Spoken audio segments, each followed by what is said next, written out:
Effectivement, Respirer l'art est le titre de cette exposition. Donc le titre est assez parlant, à la fois au propre comme au figuré, puisque nous avons, comme nous sommes au musée de la parfumerie, des œuvres olfactives, donc des œuvres qui font jouer le sens de l'olfaction aux visiteurs, mais aussi au figuré, puisque Respirer l'art, on respire l'art dans les musées, mais on le respire tout particulièrement dans notre exposition, où on a regroupé 43 artistes qui vont présenter chacun une de leurs réalisations, alors peinture, sculpture, installation, dispositif, performance, tous artistes contemporains, tous reconnus souvent sur la scène internationale et qui ont une approche en lien avec le parfum, soit à travers les fleurs, soit à travers justement les odeurs, le parfum, soit à travers l'évocation de tout ce qui tourne autour de l'univers du parfum.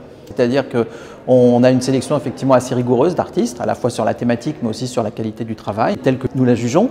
Et ensuite, il faut les présenter dans un espace qui est limité. Le musée, les salles du musée sont grandes mais elles ne sont pas infinies. Et donc il y a tout un travail de présentation, de logique entre les œuvres. Et donc c'est vraiment un défi pour nous et c'est une toute nouvelle expérience pour toute l'équipe du musée aussi.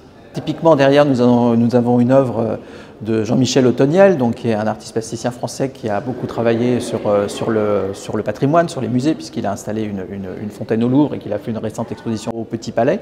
Jean-Michel Othoniel travaille le verre. Donc le verre, ce sont les flacons, ce sont la représentation, je dirais la forme du flacon, la forme du parfum. Donc effectivement, nous avons beaucoup d'œuvres qui tournent autour du verre, mais très honnêtement, chaque œuvre est très différente. Il est très difficile de détailler les 43 œuvres. L'une n'est pas supérieure à l'autre. Il y a des œuvres monumentales, il y a des œuvres qui sont plus petites. La seule façon de découvrir cette exposition, c'est vraiment de venir au musée pour découvrir chaque œuvre individuellement. C'est notre exposition estivale, donc c'est notre exposition phare de l'année. En général, on fait 2 expositions par an, une l'hiver et une l'été. Là, c'est vraiment l'exposition phare. C'est une exposition qui à la fois est faite pour les habitants, pour les locaux du territoire du Pays de Grasse, à la fois les adultes, mais aussi les enfants, les écoles qui vont venir en septembre, qui vont travailler sur des projets autour des œuvres. Mais bien sûr, Grasse est une ville touristique et avec beaucoup de touristes qui viennent tout l'été à partir de maintenant. Et donc, c'est une manière pour eux de découvrir le parfum, de découvrir le territoire de Grasse et le Pays de Grasse avec une vision artistique et qui est très différente de ce qu'on peut trouver dans la ville. À partir du mois d'avril, notre fréquentation a véritablement explosé. Nous avons des chiffres absolument exceptionnels en termes de nombre de visiteurs au musée de la parfumerie et au jardin du musée qui a réouvert il n'y a pas longtemps. Et on est très content, très étonné, mais avec beaucoup de joie et beaucoup de bonheur.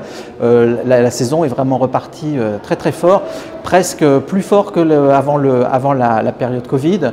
Nos chiffres 2022 à partir du mois d'avril sont meilleurs que les chiffres finalement 2019. Donc c'est une excellente nouvelle et on est très content.